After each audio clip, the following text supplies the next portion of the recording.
That was a pretty progressive ending, especially for 1959. Nobody watching then expected Joe to end up with Christine, that's for sure. To me, the essence of Sam Fuller's storytelling is that he hits on a provocative notion, but then lets his characters be whoever they are. He writes for dramatic impact, not with an agenda. When he brought the script of The Crimson Kimono to Columbia boss Sam Briskin, who'd taken over as head of the studio after the death of Harry Cohn, Briskin didn't shy away from the interracial love story, but he did tell Fuller to make Charlie Bancroft a miserable son of a bitch, so the public would understand why Christine chooses Joe in the end. Fuller refused, explaining that Christine loved Joe and that Charlie was a good, upstanding man.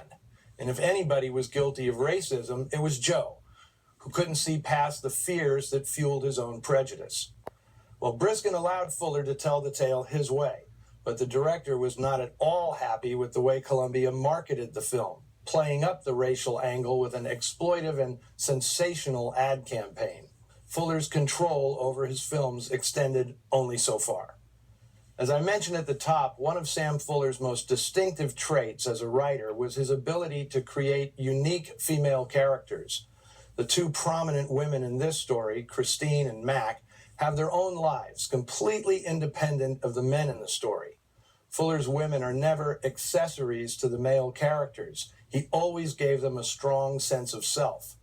But there was definitely a Fuller type, much like Howard Hawks looked for actresses who exemplified his feminine ideal.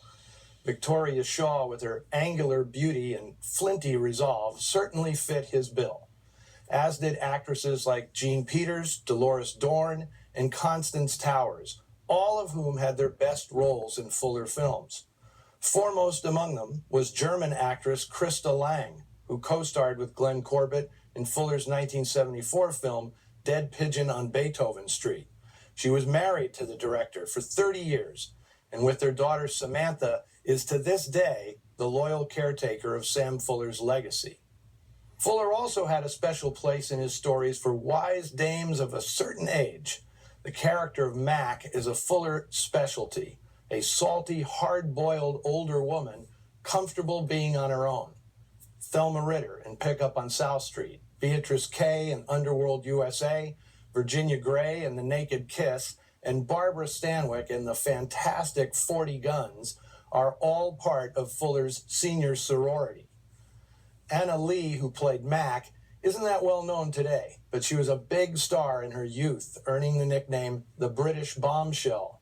She was born in the UK as Joan Boniface Winifred, her family being descendants of the Catholic missionary Saint Boniface, who was martyred in 754 AD.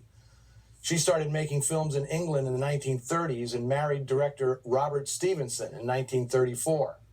After coming to America, Lee became a regular in John Ford's stock company, appearing in How Green Was My Valley, Fort Apache, The Horse Soldiers, and Two Rode Together, as well as several others. TCM fans may know her best as Sister Margareta in The Sound of Music, or as Mrs. Bates in Whatever Happened to Baby Jane.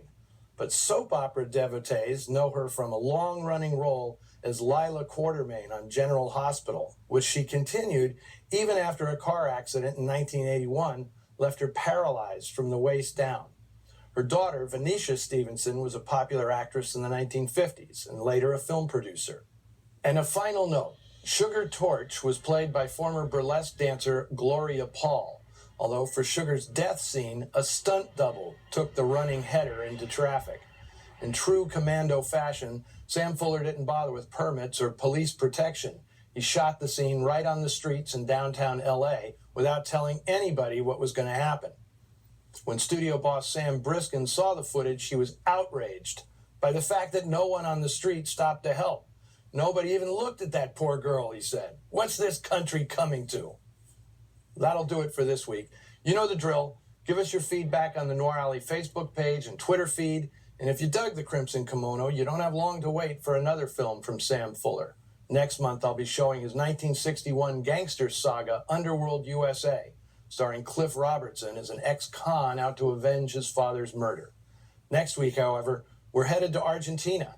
Well, a studio facsimile of Argentina for the 1945 RKO film Cornered, starring Dick Powell as a World War II vet hunting the Nazis who murdered his bride. Until then, sayonara.